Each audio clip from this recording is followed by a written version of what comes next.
एबे जो गुड़िक आम जो गुरुत्वपूर्ण नुआ ओडिशा गठन करने विकसित ओडिशा गठन करने जो नुआ प्रकल्प गुड़िक आम एशार चारि दिग को आधार करी पोर्ट बेस जो रास्ता गुड़िक जो स्वतंत्र भाव में ग्रीन फील्ड सहित हाँपाई जाऊँगी संपूर्ण भाव में ये जिते प्रोजेक्ट मु कहली ए 52,000 कोटी टंकार प्रकल्प अच्छी ये 52,000 कोटी टंकार प्रकल्प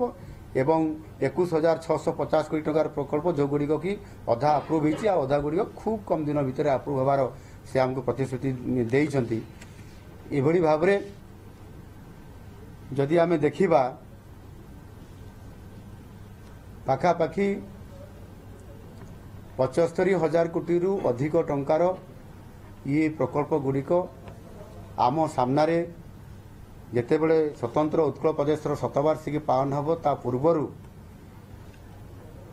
ये प्रकल्प गुड़िक संपूर्ण हो जाइथिबो एवं ओडिशार मानचित्र भारत वर्ष रे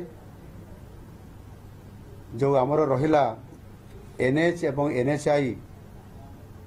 ये जो विभाग रास्ता गुड़िक ओडिशा पाई आगामी दिन में ओडिशा को समृद्धशाली करबा पाई इंडस्ट्रियल हब करबा पाई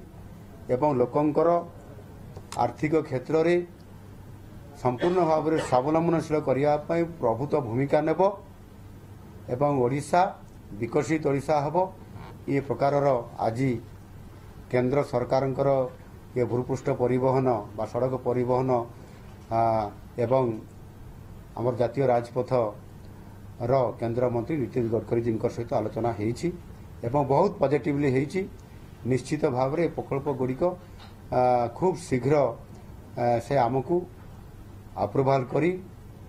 कैबिनेट रे मध्य यह को पास करेकरी देबे बोली आमको पूर्ण प्रतिश्रुति से देइछंती। यह निश्चित भाव में कार्यकारी हेबो एवं ओडिशार विकास खूब माने द्रुत जो डबल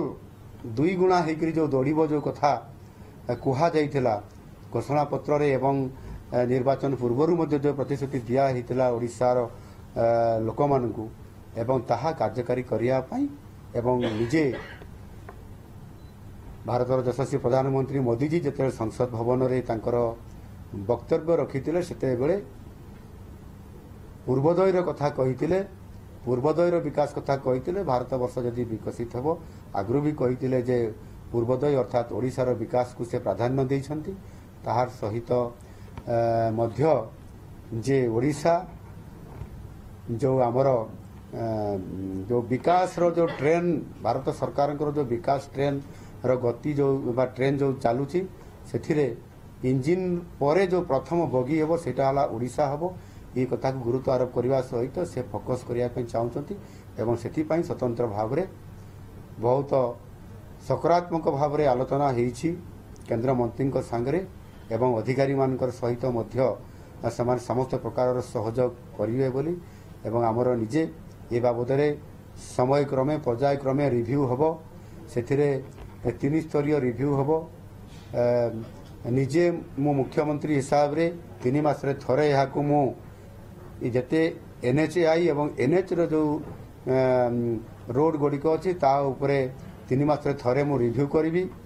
एवं 2 मास रे थरे आमर ऑनरेबल वर्क्स मिनिस्टर एटी मो पाखरे अछंती से ताकू रिव्यू करिवे अधिकारी मानकर सहित एनएचआई एवं ओडिशा सरकारंकर वर्क्स डिपार्टमेंट एवं आमर फॉरेस्ट डिपार्टमेंट एवं आमर रेवेन्यू डिपार्टमेंट सहित संपूर्ण भाव से आलोचना करिवो एवं प्रति मासरे मध्य एनएचआई सहित वर्क्स एवं आमर जो रही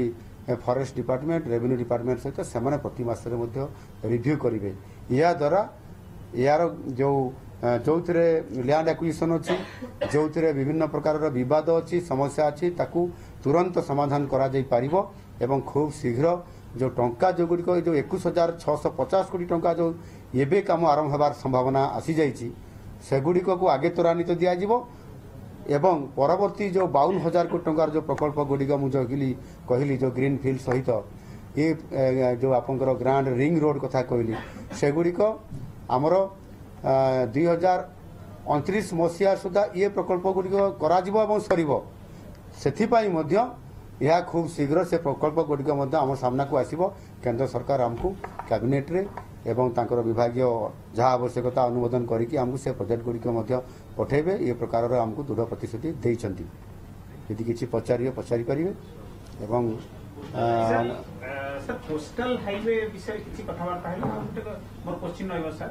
प्रथम तो थैंक यू देवी 52,000 कोटी टंकार प्रोजेक्ट आसिला ओडिशा को सर कटक संबलपुर NH 55 विषय डिस्कशन हाँ NH 55 संबलपुर रु कटक ये रास्ता उपरे सबुठारु अधिक समय से देइछंती ताहार जेतोटी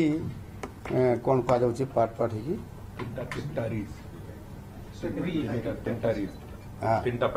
तीनटा पैकेज जो अच्छी से पैकेज अनुसार गोटे पर गोटे पृष्ठा पर पृष्ठा से आलोचना एथिरे संपूर्ण भाव में होती कंट्राक्टर को डका होता एवं जो फॉरेस्ट क्लियरेंस नहीं से निजे आमर PCCF आसी वर्क्स विभाग आमर प्रमुख शासन सचिव उपस्थित थे वर्क्स मंत्री निजे एठी उपस्थित अच्छा बैठक में थे सेठी संगे संगे प्रश्न पचारे उत्तर दिगला एवं जो गुड़िकर किसी टेक्निकाली प्रॉब्लम आसी जाउची प्रशासनिक हो बा टेक्निकाली